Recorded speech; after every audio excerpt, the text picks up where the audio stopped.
Saddam பாய், அய்யூப் பாய், பாய் வலைக்கும் சலாம் பாய். என்ன பாய் பண்றீங்க? பேசி நிக்கிறீங்க, பாங்க சொல்லி நிக்கிறாங்க. நம்மளே தொழுகை தொழணும்னு சொல்லிட்டு அர்ஜென்டா வந்து பள்ளிவாசலுக்கு. நீங்க என்னன்னா தொழுவாம வாங்க பாய் போலாம் பள்ளிக்கு. இன்னைக்கு வெள்ளிக்கிழமை இல்லையா பாய்? நாளைக்கு தான் பாய் வெள்ளிக்கிழமை. நாளைக்கு வந்துடும் பாய். அல்லாஹ் அக்பர். வெள்ளிக்கிழமையா? ஏங்க 5 வக்து நம்ம ஒவ்வொரு நாளும் தொழுணுங்க. அது நம்ம மேல ஃபர்லுங்க.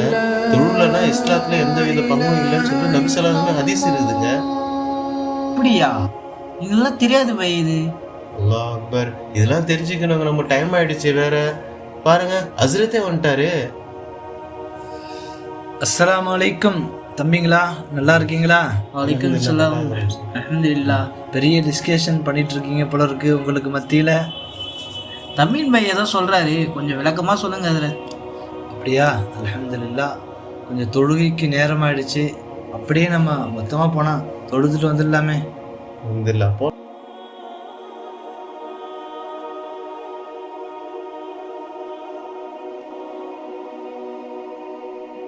அல்லாஹு அக்பர், அல்லாஹு அக்பர், சமிஅ அல்லாஹு லிமன் ஹமிதா, அல்லாஹு அக்பர், அல்லாஹு அக்பர், அல்லாஹு அக்பர், அல்லாஹு அக்பர்.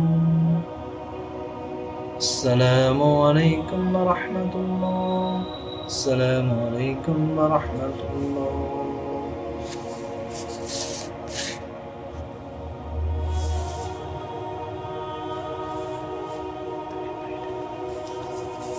அஸ்ஸலாமு அலைக்கும் தம்பிங்களா. தொழுகைக்கு முன்னாடி ஒன்று கூடி டிஸ்கஷன் பண்ணிட்டு இருந்தீங்க தமீமா கிட்ட. அல்ஹம்துலில்லாஹ். சில விஷயங்களை என்கிட்ட கேட்டு இருந்தீங்க. இப்போ நான் இன்ஷா அல்லாஹ் அது விரிவாக உங்களுக்கு சொல்கிறேன். இதை பாருங்கள் தம்பிங்களா. ஒரு விஷயத்தை நல்ல ஞாபகத்தில் வச்சுக்கோங்க. இஸ்லாத்தில் தொழுகையின் முக்கியத்துவம் ரொம்ப ரொம்ப அதிகமாக இருக்குது. எனவே தான் நபிகள் நாயகம் ஸல்லல்லாஹு அலைஹி வஸல்லம் அவர்கள் சொன்னாங்க, உங்கள் குழந்தைகளை 7 வயதில் ஆகிவிட்டால் தொழுமாறு ஏவுங்கள், அவர்கள் 10 வயது ஆகியும் தொழாவிட்டால் அடித்து தொழ வைங்கன்னு சொன்னாங்க. இன்னும் இப்படி சொல்லியிருக்காங்க, மனிதனுக்கு தலை போன்றது இஸ்லாத்தில் தொழுகை என்பது. தலையில்லாதவனை மனிதன் என்று யாரும் சொல்ல முடியாது. அதே போன்றுதான் தொழுகை இல்லாதவனை முஸ்லீம் என்று சொல்ல முடியாது என்றாங்க. பாருங்க தம்பிங்களா, இன்னைக்கு நாம பல நெருக்கடிகளில் சிக்கிட்டு இருக்கிறோம். ஒரு பக்கம் மன நெருக்கடி, இன்னொரு பக்கம் மன ரீதியான நெருக்கடி, எதிரிகளால் நெருக்கடி. இப்படி எல்லா நெருக்கடியும் நமக்கு விடுதலை கொடுப்பது தொழுகை மட்டும்தான்ப்பா. அது மட்டுமல்ல தம்பிங்களா, நாம மரணித்து விட்டால் மண்ணறையில முதலாவதாக கேள்வி கேட்கப்படும் விஷயமும் தொழுகை தான்ப்பா.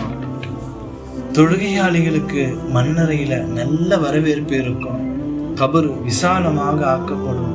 சொர்க்கத்தின் காட்சி கண்களுக்கு முன்னாடி காட்டப்படும்.